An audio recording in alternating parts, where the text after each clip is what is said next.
అనగనగా ఒక దట్టమైన అడవిలో ఒక పెద్ద ఏనుగుల గుంపుండేది.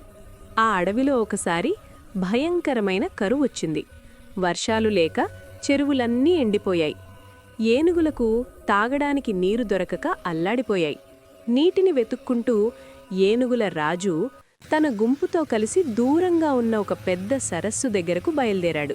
ఆ సరస్సు తీరంలో మెత్తటి మట్టిలో ఎప్పటినుండో వందలాది కుందేళ్లు గుహలు చేసుకుని నివసిస్తున్నాయి. ఏనుగుల గుంపు నీటి కోసం ఆత్రంగా వెళ్తూ కుందేళ్ల గుహలను గమనించకుండా వాటి మీద నుండి నడుచుకుంటూ వెళ్లాయి. ఏనుగుల బరువుకి చాలా కుందేళ్లు నలిగిపోయి చనిపోయాయి. మరికొన్ని గాయపడ్డాయి. మిగిలిన కుందేళ్లన్నీ భయపడ్డాయి. ఈ ఏనుగులు రోజూ నీటికోసం ఇటువైపే వస్తే మన జాతి మొత్తం నాశనమైపోతుంది.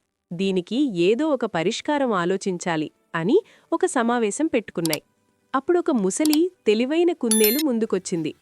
భయపడకండి, నా దగ్గర ఒక ఉపాయం ఉంది. నేను వెళ్ళి ఆ ఏనుగులను ఇక్కడ్నుండి పంపిస్తాను అని ధైర్యం చెప్పింది. ఆ రాత్రి తెలివైన కుందేలు ఏనుగుల రాజు దగ్గరకు వెళ్ళింది. ఒక ఎత్తైన రాయిమీద కూర్చుని గట్టిగా ఇలా అంది. ఏనుగురాజా, నేను చంద్రభగవానుడి దగ్గర్నుండి వచ్చిన రాయబారిని. చంద్రుడు నీమీద చాలా కోపంగా ఉన్నాడు. ఏంటి, చంద్రుడు నామీద కోపంగా ఉన్నాడా? నేనేం తప్పు చేశాను అని అడిగాడు. కుందేలు గంభీరంగా చెప్పింది.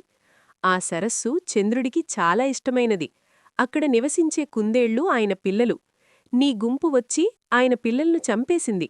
అందుకే చంద్రుడు నీమీద ఆగ్రహంతో ఉన్నాడు. నువ్వు వెంటనే ఇక్కడ్నుండి వెళ్ళిపోకపోతే నిన్ను శపిస్తాడు. ఏనుగురాజు భయపడ్డాడు. కాని ఒక సందేహం వచ్చింది.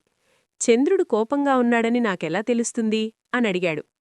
నాతో రా, చూపిస్తాను అని కుందేలు ఏనుగురాజును ఆ రాత్రి సరస్సు దగ్గరకు తీసుకెళ్ళింది. ఆకాశంలో నిండు చంద్రుడు ప్రకాశిస్తున్నాడు. నిశ్చలంగా ఉన్న నీటిలో చంద్రుడి ప్రతిబింబం స్పష్టంగా కనిపిస్తోంది. కుందేలు ఏనుగుతో, చూడు, చంద్రుడు ఆ నీటిలో ధ్యానం చేసుకుంటున్నాడు. ఆయనకు కోపం రాకముందే నెమ్మదిగా తొండంతో నమస్కరించి క్షమాపణ అడుగు అని చెప్పింది. ఏనుగురాజు భయపడుతూ తన తొండం నీటిలో పెట్టి నమస్కరించబోయాడు.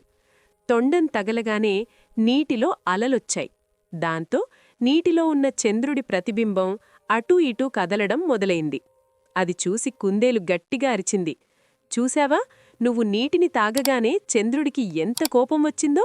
ఆయన కోపంతో వణికిపోతున్నాడు. ప్రాణం మీద ఆశ ఉంటే వెంటనే నీ గుంపును తీసుకుని వెళ్ళిపో. అది చూసి ఏనుగురాజు భయంతో వణికిపోయాడు. నన్ను క్షమించింది చంద్రదేవా, ఇక ఎప్పుడూ ఇటువైపు రాము అని చెప్పి తన గుంపును తీసుకుని వేరే అడవికి వెళ్ళిపోయాడు. కుందేళ్లన్నీ ఆ తెలివైన కుందేలును మెచ్చుకున్నాయి. అవన్నీ సుఖంగా జీవించాయి. ఈ కథలో నీతేంటంటే, బలం కంటే తెలివి గొప్పది. శారీరక బలం లేకపోయినా సమయస్ఫూర్తితో ఎంతటి బలవంతుణ్ణైనా జయించవచ్చు.